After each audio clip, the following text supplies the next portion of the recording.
এবারে খুব সংক্ষেপে শহীদ আব্দুল্লাহ বিন জাহিদের মাকে কিছু বলার জন্য অনুরোধ জানাচ্ছি। আসসালামু আলাইকুম। আমি শহীদ আব্দুল্লাহ বিন জাহিদের আম্মু। আসসালামু আলাইকুম। আমি শহীদ আব্দুল্লাহ বিন জাহিদের আম্মু ফাতেমাতুজ জহুরা। আমার ছেলে 5ই আগস্ট বিমানবন্দর থানায় আনুমানিক রাত 8:45টার দিকে গুলিবিদ্ধ হয়ে মারা যায়। আমার 2টা সন্তান, আমার বড় ছেলে আব্দুল্লাহ বিন জাহিদ 16 বছর, আমার ছোট ছেলের বয়স হচ্ছে 14 বছর। আমার বড় ছেলে মারা যাওয়ার 14 দিনের মাথায় আমার ছোট ছেলের ক্যান্সার ধরা পড়ে, সেটা 3rd স্টেজে। আপাতত আমার ছেলে ট্রিটমেন্টে আছে। সরকার থেকে এ পর্যন্ত আমাকে বা আমার ছেলের জন্য কোনো খোঁজ খবর নেওয়া হয় নাই। এই মার্চের 18 তারিখে আমার হাজবেন্ড ব্রেন স্ট্রোক করে মারা যায়। আমরা বিএনপির পরিবার থেকে আমার ছোট ছেলে জিসানের ট্রিটমেন্ট বাবদ যাবতীয় খরচ বহন করে, তারা আমার খোঁজ খবর নেয়।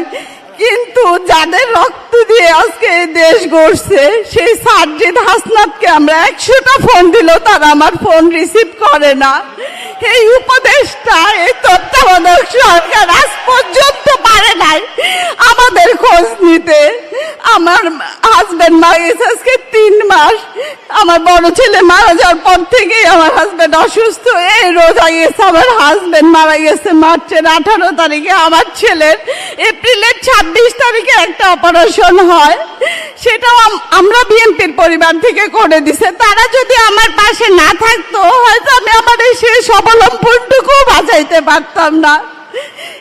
এই শুক্রবার 4 তারিখে আমার ছোট ছেলের আরেকটা অপারেশন হবে। সবাই আমার ছেলের জন্য দোয়া করবেন, কিন্তু আমার ছেলে রক্তের বিনিময়ে যারা এই দেশ গড়ছে তারা তো আমাদের খোঁজ এখনই নেয় না, পরে আর কি নেবে। আমরা বিএনপির পরিবার যদি আজকে আমার ছেলের সাথে আমার সাথে না থাকতো তাহলে আমাদের রাস্তায় দাঁড়ায় ভিক্ষা করতে হইতো, আর নাহলে আমার ছোট ছেলেও আমার কাছে থাকতো না। আমি আমার পক্ষ থেকে, আমার ছোট ছেলের পক্ষ থেকে আমরা বিএনপির পরিবারের রোমান ভাই, মিথুন ভাই, Mirza Fakhrul sir, Tarek Rahman sir, Rizvi sir, সবাইকে অসংখ্য ধন্যবাদ জানাচ্ছি। আসসালামু আলাইকুম।